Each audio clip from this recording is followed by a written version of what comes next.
সুপরিচিত Islamic scholar শায়খ আহমদুল্লাহ তার verified Facebook পেজে লিখেছেন, আলহামদুলিল্লাহ, অবশেষে পাঠ্যপুস্তকে বিতর্কিত শরীফার গল্প আর থাকছে না।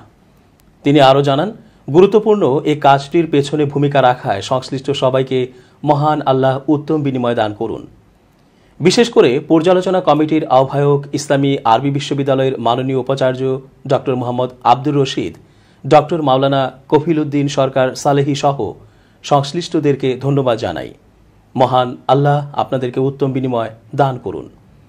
শায়খ আহমদুল্লাহ তাঁর স্টেটাসে জানান, সরকারকে ভুল বুঝিয়ে তৃতীয় লিঙ্গের মানুষের অধিকারের নামে যারা সমকামিতাকে ছড়িয়ে দিতে চেয়েছিল, তাদের প্রচেষ্টা ব্যর্থ হওয়ায় আমরা আনন্দিত।